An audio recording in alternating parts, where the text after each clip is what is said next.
Good afternoon. It's Monday, the 11th of July, 2022, just after 1 o'clock. Welcome to UK Column News. Your host today, Mike Robinson, myself, Brian Gerrish, and we're delighted to be joined by David Scott, bringing us northern exposure from north of the border, and Katy-Jo Murfin.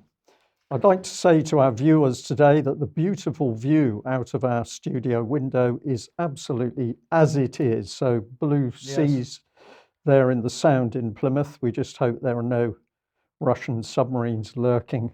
Indeed. Yeah, We'll come on to a little that later. Yes. David, let's get straight on then with the big question of the day, if we care. No, well, I'm sure we do, but maybe not as much as people might expect us to. Who will replace Boris Johnson? Asked the BBC, and they obviously then go to the bookies, because BBC doesn't know, and the bookies are saying Rishi Sunak is well out in the lead. I'm afraid, Mike, you'll need to forward that slide for me in a moment. Thank you very much. Let's just have a quick look at Rishi. We'll go to India Today, who quotes him: "Someone has to grip this moment and make the right decisions. That's why I am standing to be the next leader of the Conservative Party and your Prime Minister." This is his pitch, and soon after, Twitter was filled with contrasting opinions. So he's going to make the right decisions, like the decisions economically that have landed us in the mess we're in over COVID. And he's going to do this because he really understands the British people, and we've got a clip that illustrates just how well. Friends who are aristocrats, I have friends who are upper class, I have friends who are, working class, but I'm not working class. But I mix and match, and then I go to see kids from an inner city state school and tell them, to apply to Oxford and talk to them about people like me, and then I shock them at the end of chatting to them for half an hour and tell them I was at Winchester, and one of my best friends is from Eton or whatever, and then they're like, oh, okay. So, okay, obviously not working class. Oh, yeah, well. Yeah, so that I think that means that he was thinking that barristers and doctors and lawyers are kind of working class because they actually have to earn a living as opposed to people who don't. Anyway, that's the front runner.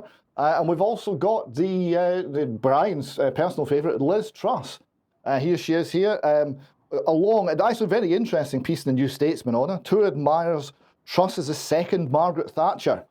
Like Thatcher, she's not of the establishment. She was raised by Labour-supporting parents, was a Liberal Democrat in her teens, attended a Northern Comprehensive School, and went on to acquire a convert's zeal for free markets, low taxes and small government.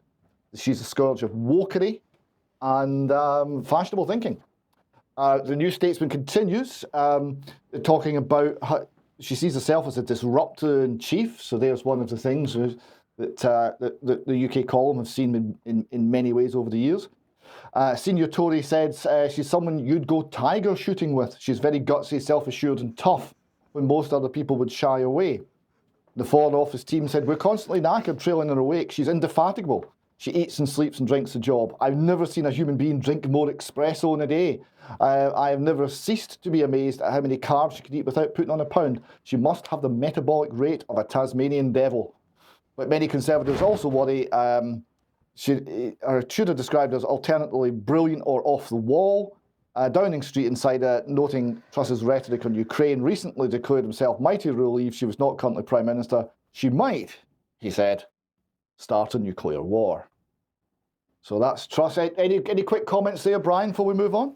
Well, only that, of course, she's not standing for Prime Minister. She's standing for Prime Mercenary, because this will be the woman who will be in charge of all the mercenaries sent to their death in Ukraine. Right, I've got a couple of points here. First of all, I wasn't aware that Liz was your personal favourite. I don't have any favourites. This is just a bunch of puppets in the box. It doesn't matter what colour they are, what shape they are, what sex they are, if any. They will be controlled by powerful people behind the scenes. So it's irrelevant, except some of them are worse than others. Rishi Sunak gets in, the country ceases to exist, in my opinion, because he will be a man just rooting for the global elite. And David, I would say I understand absolutely if somebody wants to take Liz Truss tiger shooting, because she would go and stand beside the tiger. Right, okay, moving on from that, let's go to Sanjay Javid. The Telegraph reports him saying, "Open up your tax affairs if you want to be Prime Minister." He taunts his rivals. And also says that one of the most experienced candidates, having been Chancellor, Home Secretary, and been in health and culture and housing and business departments. His detractors argue that he has few major achievements to show for his time in government. He's a compelling backstory, Rochdale-born, son of an immigrant bus driver who was told by his career advisor to become a TV repairman, but instead built a career in the city, becoming a board member of Deutsche Bank International. What a glowing recommendation that is. More on that story later. And we have, I think Mike's favourite, Anton Rivet, or Nadim Zahawi, Conservative leadership hopeful. He says he's being clearly smeared over tax allegations. Gosh, where do we get that from? His former Education Secretary and Vaccines Minister, who's vying to take over Boris Johnson, told Sky News he's always paid his taxes and has declared them in the UK. He's born in Iraq, came here aged 11 without a word of English, and he said, the Conservative Party made me who I am today, gave me an education that provided my family with a home, and most importantly, it provided hope. He promised tax cuts and educational reforms are successful. Now, the next option we've got is, because it's hard times just now and we have a cost of living crisis, we've got a 2-for-1 offer. We've got Jeremy Hunt and Esther McVey. So Jeremy Hunt, if we get Jeremy Hunt, he'll have Esther McVey as his deputy in a bid to boost his Brexit credentials. In a move he compares to Tony Blair teaming up with John Prescott. Now, we just have to say, that's a terrible metaphor. If you're going to compare yourself to Tony Blair, you don't generally then compare a woman running mate to John Prescott. This is just all bad ideas. But they think they'll form a formidable duo, beg your pardon. Mr. Hunt was runner-up to Boris Johnson last time out. And Miss McVey revealed that Hunt had promised to accept her demands to protect Brexit, fix the Northern Ireland Protocol, cut taxes, deliver the Tories' levelling up agenda, reduce levels of immigration, and avoid full lockdowns in the face of future COVID-style pandemic. Slightly concerned about the qualifying word full before lockdowns, but otherwise you can see where she's coming from. Now, on to, shall we say, maybe the less mainstream, less well-known candidates, but this is Suella Braverman. She is quite an unusual backstory. Here with Politics UK say, where the Labour Party only ever elect ageing white males, could the election-winning machine that is the Conservative Party now plump for telegenic Asian mum with 2 young toddlers? Now, Suella Braverman is anti-woke, pro-Brexit Tory, and she told journalist Peston, we need to get rid of all this woke rubbish and actually get back to a country where describing a man and a woman in terms of biology does not mean that you're going to lose your job. Fair point.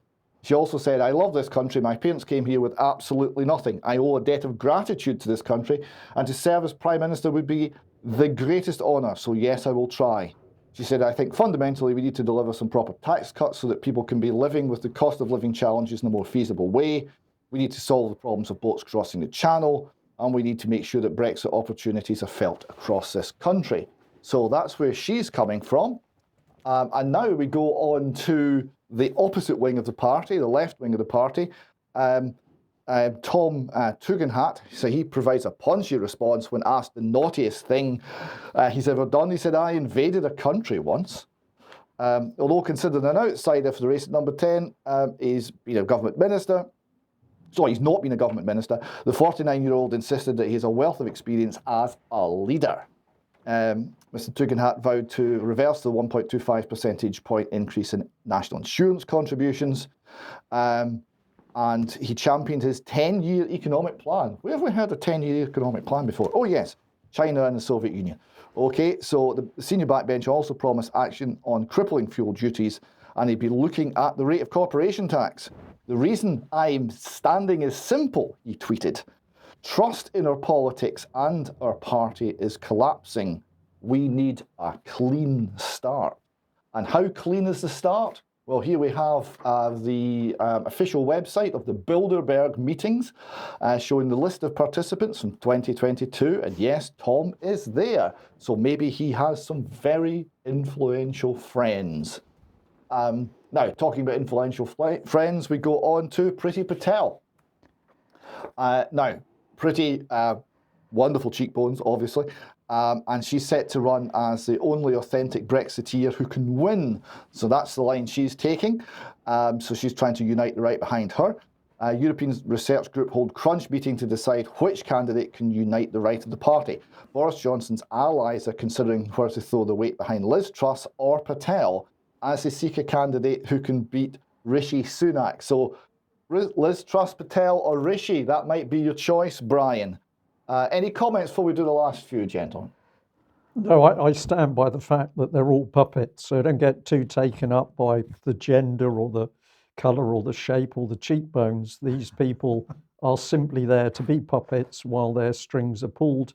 Bilderberg part of that pulling, but of course the international bankers hold most sway because clearly the money people control all of the political parties. Well, moving quickly on, we've got Grant Shapps. He's joined the race. He wants to rebuild the economy. He wants the UK to be the biggest economy in Europe, bigger than Germany, by 2050. And will address the cost of living crisis. Details to follow, presumably. David? Yeah, just very quickly, the reason that Britain's economy is going to be bigger than Germany's by 2050 is because Germany is busy demolishing their economy at the moment at a faster rate than we are. That's the only reason. Yes, and we will come to that later in the news. And the next one we've got here is Kemi Badenoch, beautiful Scottish name. So she's saying that we voted for change in 2016 and 2019. There's still a sense that things aren't working, and that Boris Johnson was part of that. People are exhausted by platitudes and empty rhetoric. Loving our country, our people and our party is not enough. What's missing is an intellectual grasp of what is required to run the country in an era of increased polarisation, protectionism, and populism amplified by social media. She also says, one of my heroes is the American thinker Thomas Sowell, who said that if you want to help people, tell them the truth. If you want to help yourself, tell them what they want to hear. I am putting myself forward for this leadership election because I want to tell the truth. It is the truth that will set us free. Now, there's a radical idea. And last, but by no means least, we have Penny Mordaunt, equalities champion. She's representing the centre in a broad church bid. Now one of the front runners, pro-Brexit, socially liberal. She reiterated her stance last year while Paymaster General that trans men are men and trans women are women during a debate on maternity allowances.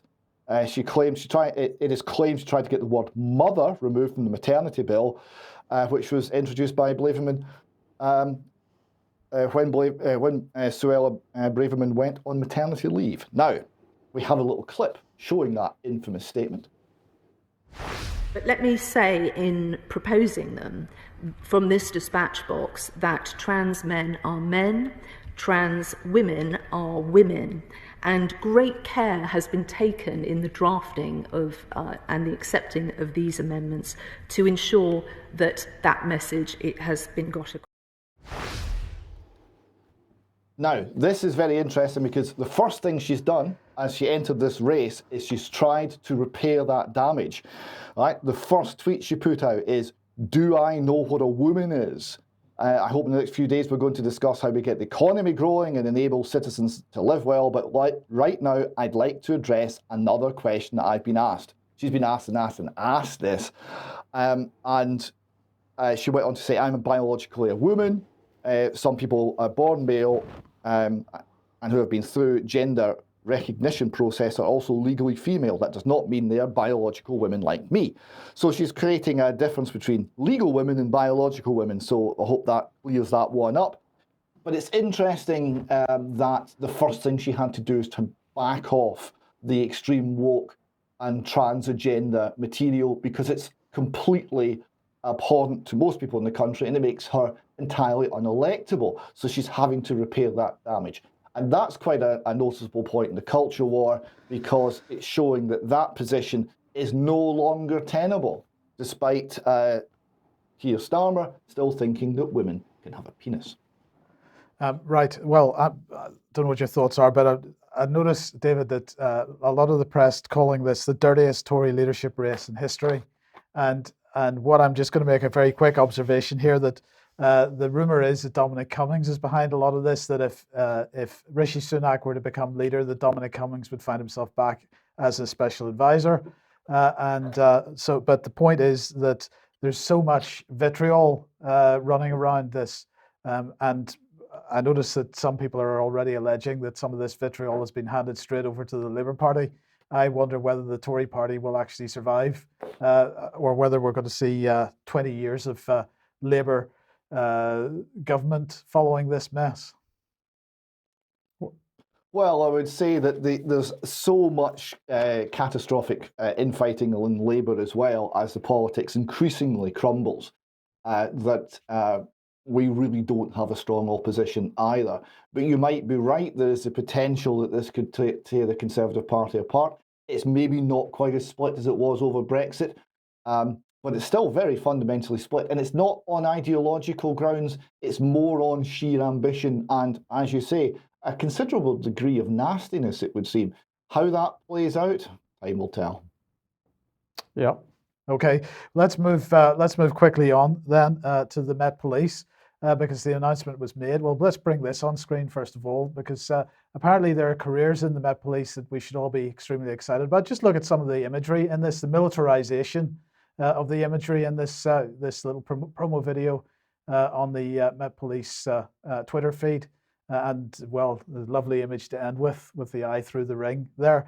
But anyway, the announcement has been made that Sir Mark Rowley has been appointed as the new Metropolitan Police Commissioner.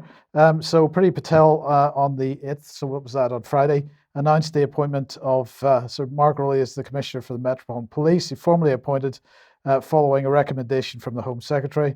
At a time when the government has invested record sums in policing, they said, including supporting the recruitment of 20,000 additional police officers across England and Wales.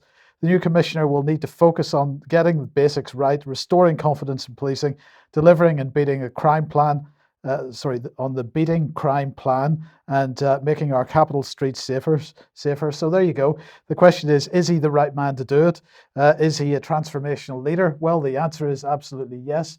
And to find out why he is, we need to go to the Common Purpose Exposed website, and we find an article from many years ago now, but nonetheless, let's just blow this up so we can read this. And it says, the quote from the Common Purpose Exposed website is, interesting media article from getsurrey.co.uk revealing Surrey police expenditure on common purpose during a period in which they're having to cut back on their services, including office facilities. Significantly, Chief Constable at that time, Mark Rowley, was a member of the local Common Purpose Advisory Group, which forms the local eyes and ears for Common Purpose and selects future Common Purpose graduates. So the first point here, Brian, is that we get rid of the Dame, who was herself a Common Purpose graduate, and they simply replace the role with another Common Purpose graduate. Well, this is really excellent because, of course, work that was done many years ago bearing fruit here. What was the objective of Common Purpose? It was to groom, reframe people inside their organisations, such as the police or the NHS. And once they're reframed, they move up through the system until they get in positions of power. Then the Common Purpose agenda can be applied to the whole organisation. So this is absolutely classic. It's cpexposed.com if anybody wants to visit that link and see the documentation for themselves. So let's bring Mark Rowley back on screen. Here he is. And so in his past, well, he is strategic advisor to public.io, which apparently helps to bring transformative effects of technologies that are used in the small and medium enterprise sector to the public sector. He is executive chairman of Panopticon Technologies. David, what's a Panopticon? Sorry. That's when you're watching everything in all directions all the time. It's a complete surveillance system. Indeed. So let's bring this on screen. This is Metropolitan Police's facial recognition page, and let's just take a little bit of the text from this, talking about live facial recognition. So live facial recognition cameras are focused on specific area. When people pass through that area, their images are streamed directly to the live facial recognition system. This system contains a watch list, a list of offenders wanted by police and or the courts for those who pose a risk of harm to themselves or others. So since he is the executive chairman or he was, of Panopticon Technologies, I thought this was quite appropriate to bring this in right now, because just a couple of weeks ago, and we missed it at the time, the Ryder Review was published. This is the independent legal review of the governance of biometric data in England and Wales, and specifically facial recognition. And this is published by the Ada Lovelace Institute. Now, that was established by the Nuffield Foundation in 2018. It's a collaboration with the Alan Turing Institute, the Royal Society, the British Academy, and the Royal Statistical Society, the Wellcome Trust, Luminate, Tech UK, and the Nuffield Council on Bioethics. And their mission, they say, is to ensure that data and AI work for people and society. But nonetheless, they've been highlighting issues with facial recognition technology. And so I'm just going to pull out a couple of their recommendations here, because there are quite a number of recommendations, and I do suggest people read the report. But they're saying that there's a need for a new legislative framework to govern the use of facial recognition technology, a legally binding code of practice governing LFR, and in particular the police use of LFR should be published by the government as soon as possible. And they say the third recommendation that I've chosen here is that the use of live facial recognition in any circumstance should be suspended until a new statutory framework and code of practice are in place. And what I just want to make the point is here, what is the likelihood of any of those recommendations being taken in the context of the legislation that we've been highlighting over the last couple of weeks, of online safety, national security bill, counter state threats bill, and so on? As we read through that list, this gives us an idea of what the Tory government is about, and putting statutory restrictions on the use of live facial recognition is probably not one of them. So can I just add in there, Mike, and the face will change of the Prime Minister, but this policy will not change. Absolutely. This policy will continue to be put into effect. And indeed, but those policies absolutely supported all the way by the Labour Party, so don't expect any change there either. So just to bring Mark Rowley on screen once again, this is the new Commissioner of the Metropolitan Police. We can expect, well, even more draconian behaviour from them, I suspect. Yeah. Well, he's common purpose. That says it all. His purpose is nothing to do with policing. He has a common purpose with other people not declared. Yes. It's pretty straightforward. Okay, are you doing the ads or will I? I think you should do it. You're doing a good job so far. Okay, so if you like what the UK Column does and you'd like to support us, then please head over to community.ukcolumn.org. There are options for you to join us there, or you can pick something up at the UK Column shop. But do also share any material you see on the various platforms, and that would be very much appreciated. Okay, excellent. Well, a slight change. We're going to move across to Ukraine, but not in the way probably most people expect, because we're going to have a look at information flows around the UK, around the war in Ukraine. And we're also going to start by going back in time to March 2022, when we missed something. Let's have a look at what it was. So here's The Verge reporting on the 4th of March 2022. BBC resurrects World War II era shortwave radio broadcasts as Russia blocks news of Ukraine invasion, after it saw a huge spike in traffic following the invasion. So the headline's a bit misleading, because what is the BBC doing? It wants to put its information into Ukraine. If the Russians were going to use some form of jamming or censorship, the BBC wanted to use old-style shortwave radio broadcasts.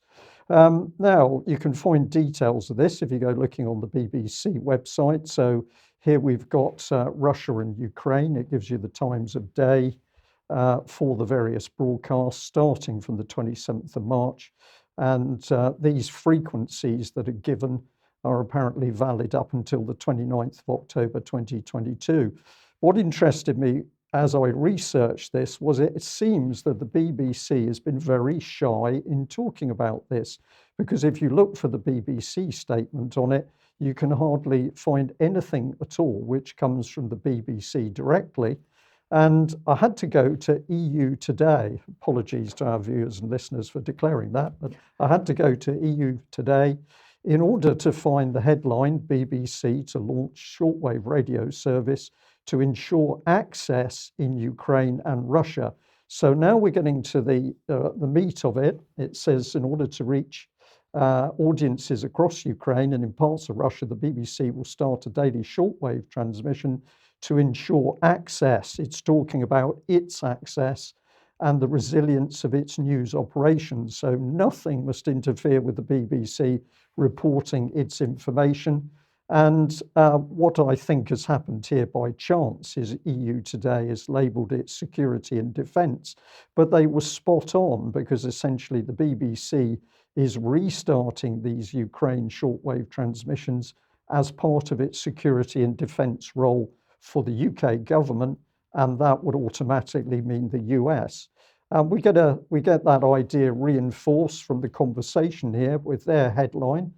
This is published March the 9th of this year. Shortwave radio in Ukraine, why revisiting old school technology makes sense in a war. So it's the BBC wanting to pump its propaganda into Ukraine, and it's now going to get back to using shortwave radio. Here's a tweet from the BBC World Service where they're boasting of the coverage of the shortwave radio broadcasts. So the area in green, light green and yellow shows that they're covering the whole of Ukraine, but also much of Russia is now also being targeted by BBC propaganda. Well, how bad is it? We've had this slide up before, 26th of May this year, but this is Lillian Landor, the senior controller for the BBC World Service, that's in control of these broadcasts. And she was saying that global audiences for BBC News have reached record levels, and our reputation for providing trusted, impartial news and information is world class. The reputation is world class. It's not true, but many people mistakenly believe the BBC is impartial and accurate. She goes on to say, we've seen how vital our output has been to audiences in moments of jeopardy, from the COVID-19 pandemic to elections and conflicts. So here they are, they've got a nice conflict. Just very quickly, David, it's pretty easy to understand what the BBC is doing, and I'm going to explain in a little more detail in just a moment. But the agenda is to get the BBC's message everywhere it can in Ukraine and to try and instill sort of a subversive effect in Russia. So this is provoking I'm going to call it the Eastern Bloc once again.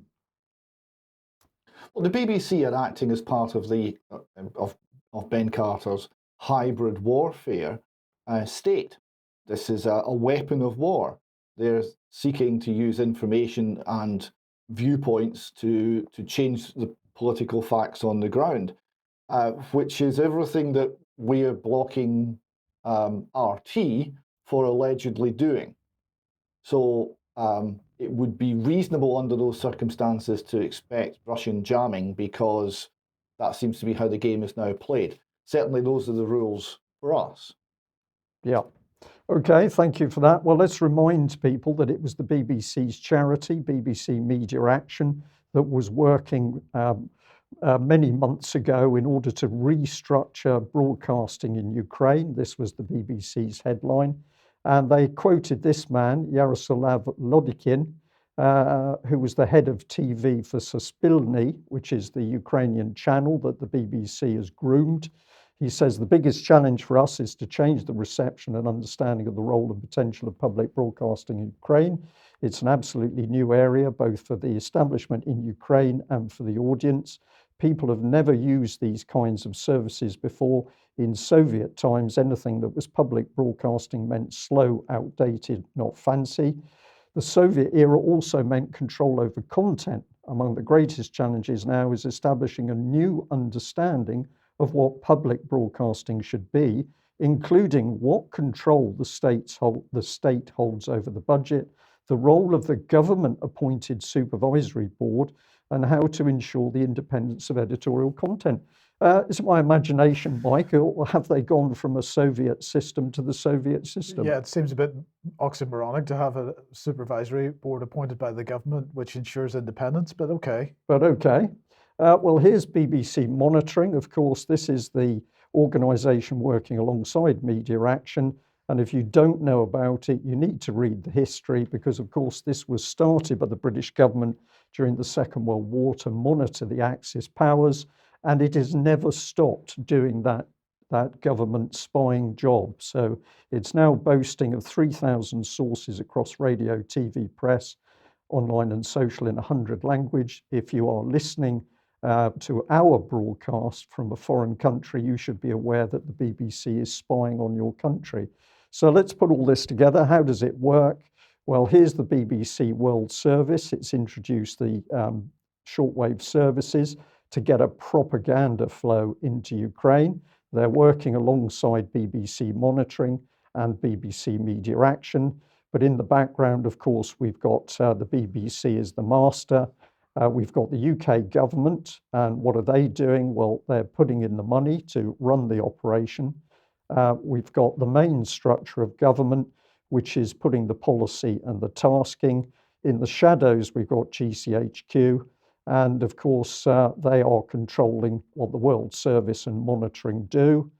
BBC Media Action puts the propaganda in through Suspilny, which is the Ukrainian structure. And the propaganda that comes out of Ukraine is then fed straight back to the UK public. And the little arrows that are moved from right to left across the screen are the feedback so that the UK government, the BBC, knows the propaganda is working. Well, don't forget Zelensky, because, of course, whatever he says is repeated by the BBC without any checks or balances as to whether it's factual. And we'll just make the point that this is exactly how it worked in Syria as well. Indeed. Yeah. Well, it's a tried and trusted, yes. Tested system, as they say, for thousands of operators over many, many years. Now, David, you came up with a very interesting little image here, which I had to steal for this section because, of course, in making a joke of masks and Ukrainian pregnant men who are holding up banners for climate change, this is exactly the subversive propaganda which the BBC is aiming at Ukraine. So if you're listening to us today from Ukraine, your country will be destroyed by this type of subversive propaganda as the BBC uses in UK. And David, perhaps you'd like to take us through this slide, which is a very quick diagram of how to destroy a society. Yes, it's not a complete list, and people might want to suggest to us what else should go on this list, but I thought it was very good. So how to destroy society: make art ugly, make pornography free, make God a joke, make food poison, make dads optional, make politicians rich, make money worthless, more on that story later, make buildings oppressive, make men and women compete, and make children hate their ancestors. Quite a comprehensive list, and that's all been done to us. That's being done to us here in UK and the West in general. It will now be done to the Ukrainian society. So we have warned you today. And there are other people picking up on this topic of the propaganda war. This is MPN, and the headline is Ukraine's Propaganda War, International PR Firms, DC Lobbyists, and CIA Cutouts. This is a fascinating article, and it's got quotes here from a NATO commander talking to the Washington Post. The Ukrainians, are really excellent in Stratcom, media info ops, and also PSYOPs. But it's saying that Western officials say that they cannot independently verify much of the information that Kiev puts out. But we know that Kiev is getting a lot of information from the BBC. So this is a real rat's nest of propaganda. And I'll just give you one more. According to the anonymous figure quoted in the article, more than 150 public relation firms have joined the propaganda blitz. And in the next paragraph, they are suggesting that people connected at the highest level of the UK government and other agent organisations are controlling this propaganda system. So this is the truth of what is being done to Ukraine. At the same time, the BBC and others make sure that we cannot see other information coming out.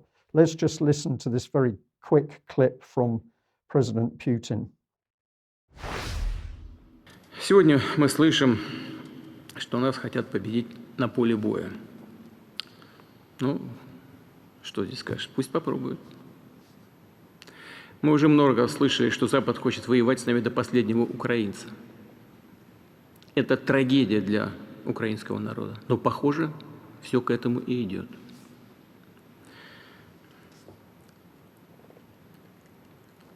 Но все должны знать, что мы-то, по большому счету, всерьез пока еще ничего и не начинали. При этом мы не отказываемся и от мирных переговоров, но те, кто отказывается, должны знать, что чем дальше, тем сложнее им будет с нами договариваться. So, of course, this is being sold that the Russians are just laughing and saying we can destroy you at any time we wish. But the context of what Vladimir Putin is saying was against the background of the threats made by the West to destroy Russia, to destroy the economy, to bring it down. So if the media in UK had put out the full picture, his comments would seem rather different because he is reacting to the threats made against Russia itself. So it's pernicious stuff, Mike, that we're looking at here. Well, here's some more pernicious stuff. So this is the Charter on a Distinctive Partnership. On Saturday was the anniversary of the signing of this. So NATO was very much bragging about it. They were saying that on this day at the 1997 Madrid summit, NATO and Ukraine signed the Charter on a Distinctive Partnership, which laid the foundation underpinning our relations. 25 years later, at last week's NATO summit, allies reaffirmed their unwavering support for Ukraine. So perhaps they're bragging a little bit that we are in this position because of that particular act. Perhaps. But anyway, let's have a look at this because Jens Stoltenberg very excited about the latest batch of expansion because this was on the 5th last week, a historic day for Euro-Atlantic security. As 30 NATO allies signed the accession protocols for Finland and Sweden, NATO will be taking part in an EU level meeting this week to try and get closer ties with the European Commission and so on. But why are we mentioning this particular tweet? Well, because the Ministry of Defence this morning was tweeting out that the Royal Air Force has deployed Typhoons and F-35Bs for integrated training with Sweden and Finland. So they're not waiting. They're not waiting around. So what did Ben Wallace have to say about this? Well, he didn't say this, but he would have said this if he had been asked me. I'm not standing for the leadership of the Tory party. I am open for business, however, if someone wants to make me an offer. That's undoubtedly what he would have said if he was asked. And what he actually said about this was that Finland and Sweden are important defence partners and we welcome their applications to join it. It would make the alliance stronger. So nothing new there. But nonetheless, we are running further exercises now with Finland and Sweden just to make sure that the pressure is taken off Russia at every opportunity. I'm being sarcastic for anybody that wasn't. Yeah, sure. Absolutely. It's to antagonize Russia. Yes. That's why these exercises are taking place. And in the meantime, of course, Russia is continuing to ramp up its military capabilities. And here's Covert Shores. Have a look at this website. Excellent website. Covers the kinds of technologies that are being deployed on all sides of any particular conflict. But anyway, why are we mentioning this? Well, this particular submarine is called the Bolgorod, and it's currently being produced. It's gone through its sea trials and so on. We'll report on that in a second. But why is it particularly important? Well, let's just blow up this image slightly, and particularly the section at the front, because this particular submarine is armed with Poseidons, and these are autonomous torpedoes. Now, the Poseidon is 2 meters in diameter, Brian, and 20 meters long. It's the largest torpedo ever developed in any country. It's approximately twice the size of submarine-launched ballistic missiles and 30 times the size of a regular heavyweight torpedo, according to this website. It's primarily thought of as part of the nuclear deterrent. In this context, it will act as a second strike weapon, hitting coastal population centers. The proposal is, or the suggestion is, New York and Los Angeles will be the main targets for this. Its lack of reliance on satellites and the fact that it literally goes underneath missile defenses makes it a slow but inevitable death, this report says. This is quite impressive piece of weaponry kit. Yes, it is nuclear powered, but it's also nuclear armed. and it's designed to create tsunamis, effectively tsunamis of a scale that they wipe out large numbers of people. And why are we mentioning it now? Well, if we bring TASS on here, shipbuilders have delivered this special purpose submarine with nuclear powered drones. It's interesting how this TASS report is sort of framed. They're saying the Sevmash shipyard delivered the project 09852 special purpose submarine Belgorod that will carry Poseidon nuclear powered underwater drones. They're not calling them torpedoes, they're calling them drones. They are autonomous. And they go on to say that this is at a special ceremony that was held. Russia's largest shipbuilding enterprise has signed a certificate of acceptance delivery of the Belgorod research submarine. It's being presented as a research submarine designed to address diverse research tasks, implement research and rescue operations, and carry deep water rescue and autonomous unmanned submersible vehicles on board. But it's very much not that at all. No, but one thing's for sure, it's suggesting that the West should be paying attention and maybe coming to a peaceful settlement in Ukraine than ramping up the possibility of a war using these types of weapons. Yes, and then we have what Global Times is calling an exclusive. Japanese US militaries plot to deploy mid-range missiles in Japan's Southwest Islands. And they're reporting that Japan's self-defense forces and the United States military, well, the words they use are conspired several times since 2021 to deploy intermediate range ballistic missiles on Japan's Southwest Islands in order to achieve integrated deterrence against China by strengthening construction of the first island chain. And they're quoting a source close to the matter. So the pressure on China as well. And then China responding, according to the South China Morning Post, by stepping up the use of combat aircraft in Taiwan sorties. So up until this point, although they've been flying aerial sorties in Taiwan or around Taiwan, they've been mainly flying, propeller-engined aircraft and so on. But now they're using increasingly militarized aircraft, and this is raising concerns in Taiwan. So this region absolutely being ramped up as well. But again, who's doing the ramping? It's mainly the United States and obviously other NATO allies such as Japan. Well, supposedly we don't have a functioning government at the moment, and yet the policy still goes on. We've got a video clip here of Ben Wallace. This is in relation to the training of Ukrainian troops in UK. Let's have a look at this little clip, and we'll just make a bit of brief comment because I know many people have been interested in what has been happening in UK. Standing where you were in 1988 on this range. At the end of this process, in the first phase, we will have trained 10,000 Ukrainians. We trained over 20,000 under the orbital since 2015. Training matters. When you're in a war and you're against Russia, you need to make sure that you can be as best as you can be. And this is the process we're doing here. We're starting to deliver that. Weapon fails to fire. So you pull the working parts, it will look like when you have an empty magazine. Ukraine will obviously add in its knowledge and its experience. There are experienced here non-commissioned officers and officers from the front line who know what's going on, know how to make sure that the soldiers are the best. Who was the best yesterday? You're all the best, Sean. All of them. You are, I can tell. Well, there we are, Ben Wallace, and supposedly we're training these young men and women to go and fight in Ukraine. A lot of the media in UK is boasting that they've got no training at all. So they're just shopkeepers, they're just ordinary people off the streets. And they've come to UK with a naive belief that we're going to train them to a level where they can go into the front line and fight seasoned troops. They're going to die is the reality of it.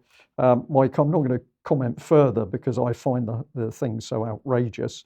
But to suggest that British trained 10,000 troops are going to stop the Russian advances is sheer nonsense. What is going to happen is these people are going to die, and in significant numbers. Okay, let's change subjects then and welcome Katy-Jo to the programme and cultural issues. And we're beginning with Bette Midler here, who apparently has had no intention for a tweet about women being erased to be transphobic after a backlash as fans threatened to boycott Hocus Pocus 2. Yes, it wasn't just Bette Midler last week, it was Macy Gray as well. We had two women speaking out about women's rights, and both of them received the same backlash that J.K. Rowling did when she spoke out. And this is the exact reason why people aren't speaking their truth. This cancel culture is threatening people's careers and livelihoods, as I've said before. So Bette Midler has a new film coming out called Hocus Pocus 2, and Macy Gray has a new album. So what did Bette Midler actually tweet that was so awful? Women of the world, we are being stripped of our rights over our bodies, our lives, and even our name. They don't call us women anymore. They call us birthing people or menstruators, and even people with vaginas. Don't let them erase you. Every human on earth owes you.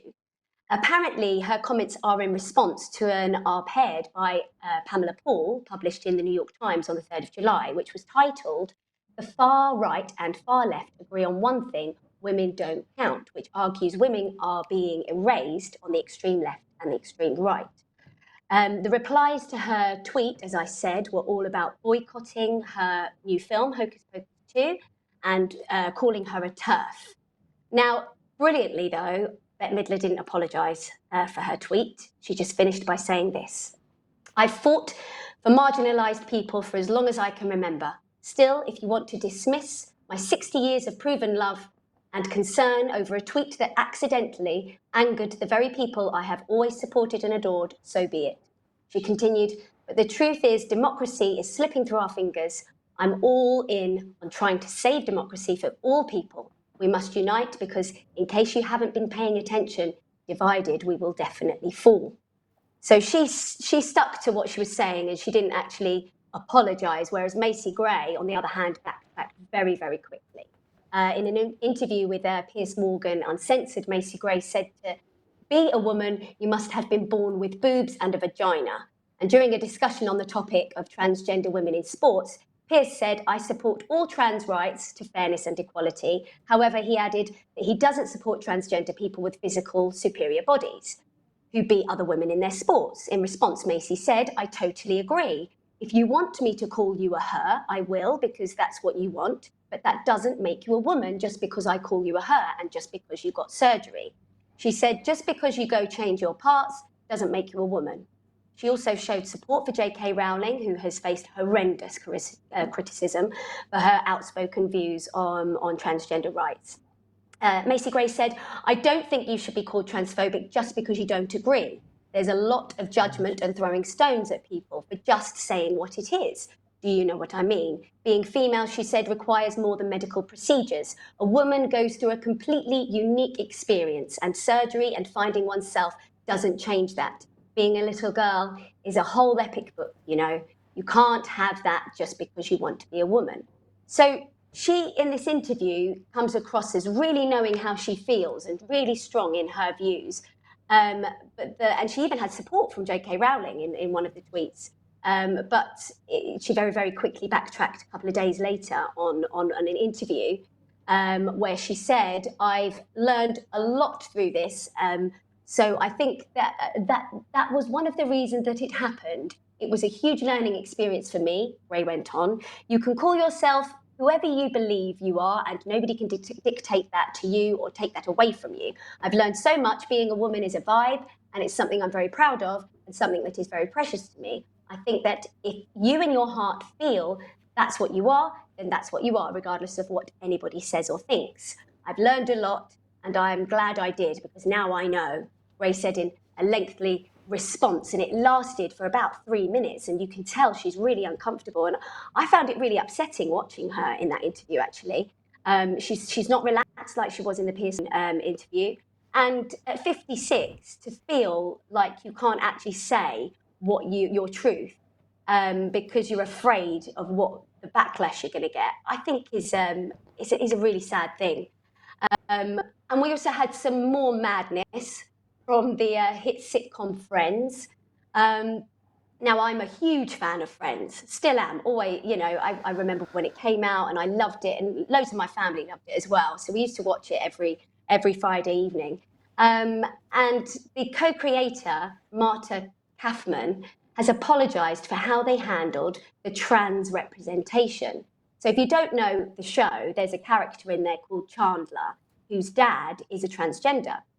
And it's actually played by a woman, by Kathleen Turner, who is absolutely hilarious. She's brilliant at the part. And I think the joke's even funnier because it's a trans woman played by a woman. And surely the only person that should be offended is Kathleen Turner. I mean, she's the one who's playing a man turning into a woman. So, but unfortunately, she's even come out and said that she would decline the role today because there would be a real trans people that could do it. So it's a shame that she's even said that. But Marta has also apologised for the lack of diversity in the sitcom and has pledged $4 million to support African studies. That's a lovely thing, but I don't think you need to do it because you feel bad for the sitcom that you wrote decades ago. Apparently, the sitcom has long been criticised for only casting 2 people of colour. I have black friends and black members of my family that love Friends, do not have a problem with this at all. And there's one of the actresses who plays one of those characters, Aisha Tyler.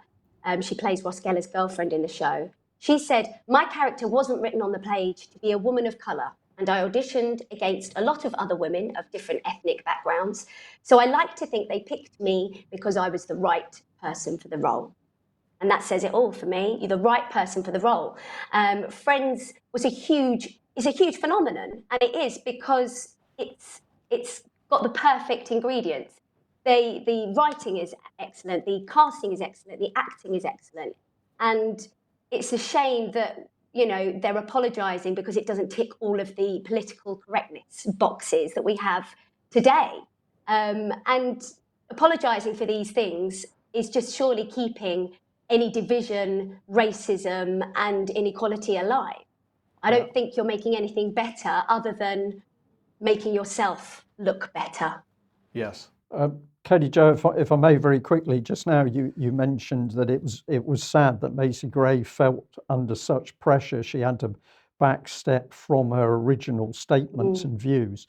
But of course, this is the use of politicised psychology to attack people's minds. If you can get them to stop thinking the things that they want to think, you're controlling their minds. So there's nothing silly about what we're reporting here, what you're reporting. This is an orchestrated attack on people's minds by, we'll call it politicized psychology, but it's immensely dangerous. Okay, let's just very quickly, Katy-Jo, move on to an update on the drag queen story that you had last week. The Drag Queen Story Hour tour that's touring our UK libraries. I mentioned it last week, and many people had taken up action and bought tickets, 2,000 in fact, but they had to release a statement. On 2022 July 5th, which is really annoying the way they've written that, I'm going to reread it. On the 5th of July 2022 at 9 a.m, we released our free tickets for the Drag Queen Story Hour UK summer tour across 69 different events during the summer. What do you know? 69 events. I wonder who thought that, that number. I mean, it's just ridiculous.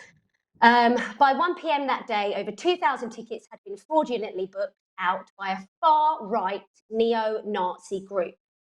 So if you were concerned and you thought you'd take action and buy some tickets to stop our children being subjected to this, you're now classed as a neo-Nazi. Their aim is to prevent our LGBTQ tour from going ahead.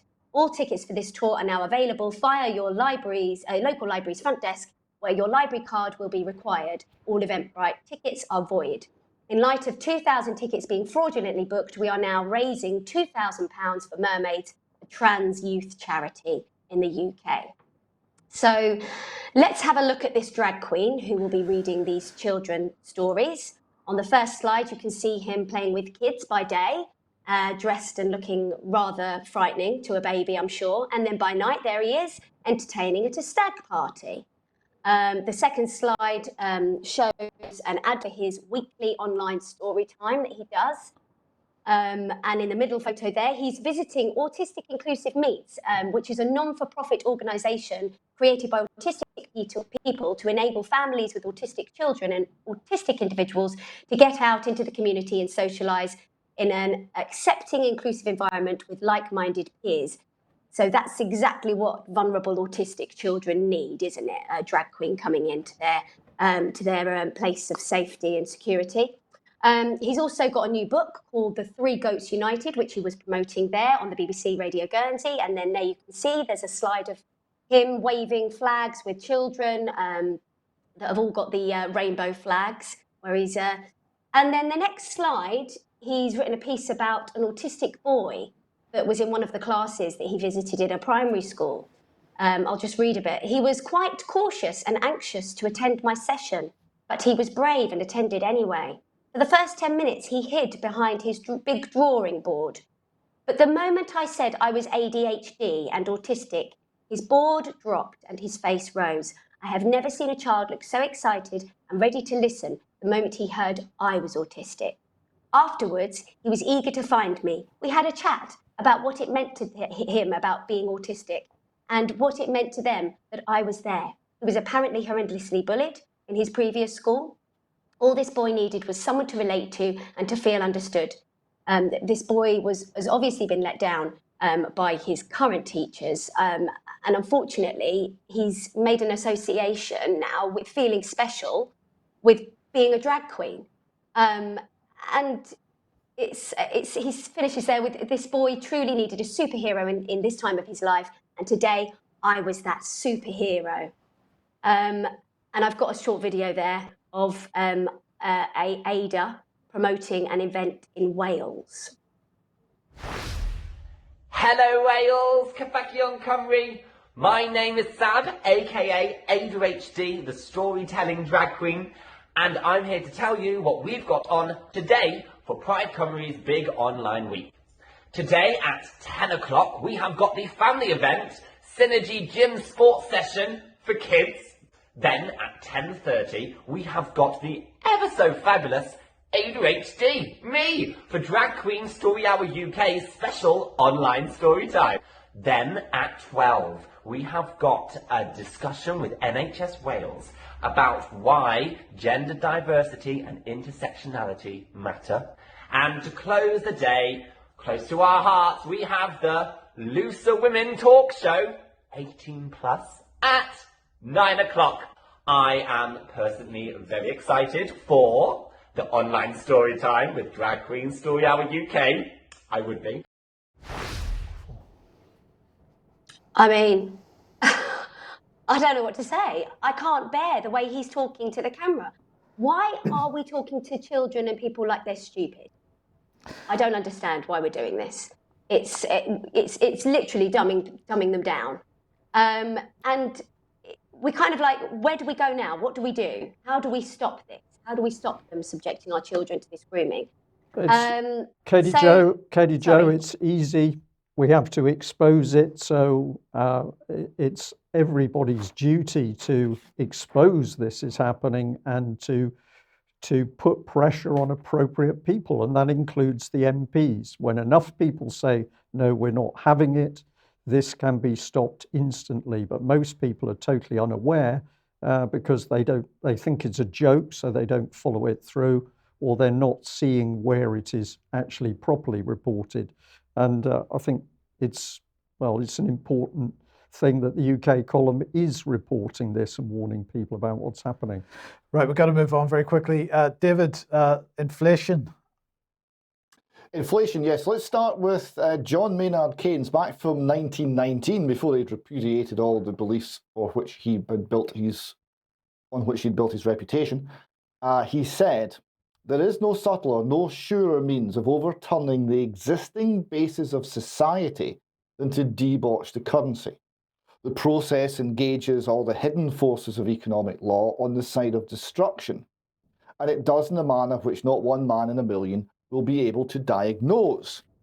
Very interesting quote. So let's see how it's actually done. How do you debauch the currency, which is create much more and devalue the currency that already exists? Well, who would be better to explain this than the Bank of England? And they have a website, How is Money Created? Money is more than banknotes and coins. If you have a bank account, you can use what's in it to buy things. Because you can buy things with your bank account, we think of this as money even though it's not cash. Therefore, if you borrow £100 from the bank and it credits your account with the amount, new money has been created. It didn't exist until it was credited to your account. This also means when you pay off the loan, the money your bank created is deleted. It no longer exists. You haven't got richer or poorer. You might have less money in your bank account, but your debts have also gone down too. So essentially, banks create money, not wealth. Banks create 80% of the money in the economy as electronic deposits in this way. In comparison, banknotes and coins make up only 3%. Finally, most banks have accounts with the Bank of England, allowing them to transfer money back and forth. This is called electronic central bank money, or reserves. And they then have a little diagram which shows exactly the proportions. Reserves are 18%, surprisingly high, shows you the size of the banking industry. Bank deposits 79%, coins and notes only 3%. So it's all based on debt, it's all based on money creation by the commercial banks. That's essentially how it's done. And what's the effect? Well, skyrocketing inflation is what's currently ongoing. So here we have the Herald in Scotland. Energy bills set to skyrocket to over £3,300 annually by winter. This is a 64% increase in the energy price cap by October, when it's next adjusted by industry regulator Ofgem. And it's not just in Britain either. We have incredible news from Germany here reported in the Financial Times. Germany dims the lights to cope with the Russia gas supply crunch. Now it's all been blamed on Putin, but it's also just generalized inflation. The FT continues. On Thursday, Volynovia, the country's largest residential landlord, said it would be lowering the temperature of its tenants' central heating to 17 degrees between 11 p.m. and 6 a.m. And that would save 8% on heating costs. In Berlin, the municipalities turned down the thermostat on opening of swimming pools, reducing the temperature by 2 degrees. In Western Germany, Cologne is dimming the street lighting to 70% of full strength. And a housing association in a Saxon town near the Czech border went a step further, saying it was rationing hot water to tenants. They can only take showers between certain hours. It's unclear how far such measures will soften the impact of higher heating bills in the winter. But they're looking at between 71 and 200% increase, amounting to an additional cost of between €1,000 and €2,700 for a one-person household, or €3,800 for a four-person household, compared to 2021. So this is catastrophic levels, and we're seeing here we're rationing showers to the people that the state or large organisations are able to control. It's unbelievable, and it's not really much better than Britain. Here we have the Sun reporting that blocks of cheese are now being given security tags after a surge in shoplifting amid the cost of living crisis. Cheddar was tagged in Aldi in Wolverhampton. Lamb chops were placed in secure plastic boxes at a nearby co-op. Tesco attached anti-theft devices on baby milk and joints of lamb in London. Food poverty expert Dr. Fury warned that stealing to eat is proof we need policy solutions, so resorting to crime does not become a mainstream means of securing basic essentials. So if we go over to see what the banking industry are actually saying about this, we've got here senior man, Mr. Nunn in Lloyds. He's saying that most of us only have £500 of savings or less. So the head of the UK's biggest high street bank, 80% of individuals and UK customers have less than £500 worth of savings in their current accounts and saving accounts. They might have money elsewhere. I don't think they do, actually. But what we see is less than £500. So it's a very important starting point for looking at financial resilience. Now, £500 is filling your car 4 or 5 times with fuel. It's not any sort of barrier. One bill will wipe that out. It's not resilience. Mr. Nunn said he was concerned that the UK was talking itself into recession. We are concerned that I think we collectively are talking ourselves into the risk of too negative an outlook. There are pockets of strength in the economy. There are significant parts of the consumers in the UK who have strengthened, who really want to spend and create demand, and we continue to see opportunities to invest in growth. But sentiment is challenging. So what he's saying is he's arguing the 1936 Keynesian line. It's all about total spending. All we've got to do is feel optimistic. It's all about animal spirits. It's nothing. There's nothing real. There's not a real problem. It's just these silly people have too many worries about money. They just need to go out and spend more. This is insane, and it shows the lack of any credible economic understanding at the heart of the banking industry, which creates 80% of the money. Now, if we go to government to get some corrective on this, the Herald, again, the Herald in Glasgow, is reporting on a growing debt crisis. Sharp rises in energy and food bills are causing a significant fall in real incomes for households. And they go to a report from the Holyrood Parliament, from the Social Justice and Social Security Committee. So they're saying that what we should do is develop a method of distributing emergency funding in a fair and timely manner. Helicopter money, because that'll sort inflation. If we just give people money, that will prevent inflation getting any worse. We'll have solved the problem. So that shows you the complete lack of any sense coming out of government, in this case Holyrood. And they continue. The report also highlights growing pressures being put on debt and money advisors, with many services being stretched to breaking point, leading to long waiting times for appointments. A number of debt advisors, the committee said, have found themselves experiencing their own concerns over finance, resulting in added stress and some being on the brink of requiring sick leave. So the financial advisors provided by the government are so financially stressed they want to have sick leave. So that gives you an idea of just where we are. They also say we have found that public bodies are quicker and have a harsher approach to debt collection, for example with council tax, and are falling behind consumer creditors. So the most onerous, the most aggressive debt collection you will face is from the state. That's a nice little data point. So where do we go for some common sense? I never thought I'd say this. The Central Bank of Zimbabwe. Yes, Zimbabwe are going to mint gold coins to tackle rising prices.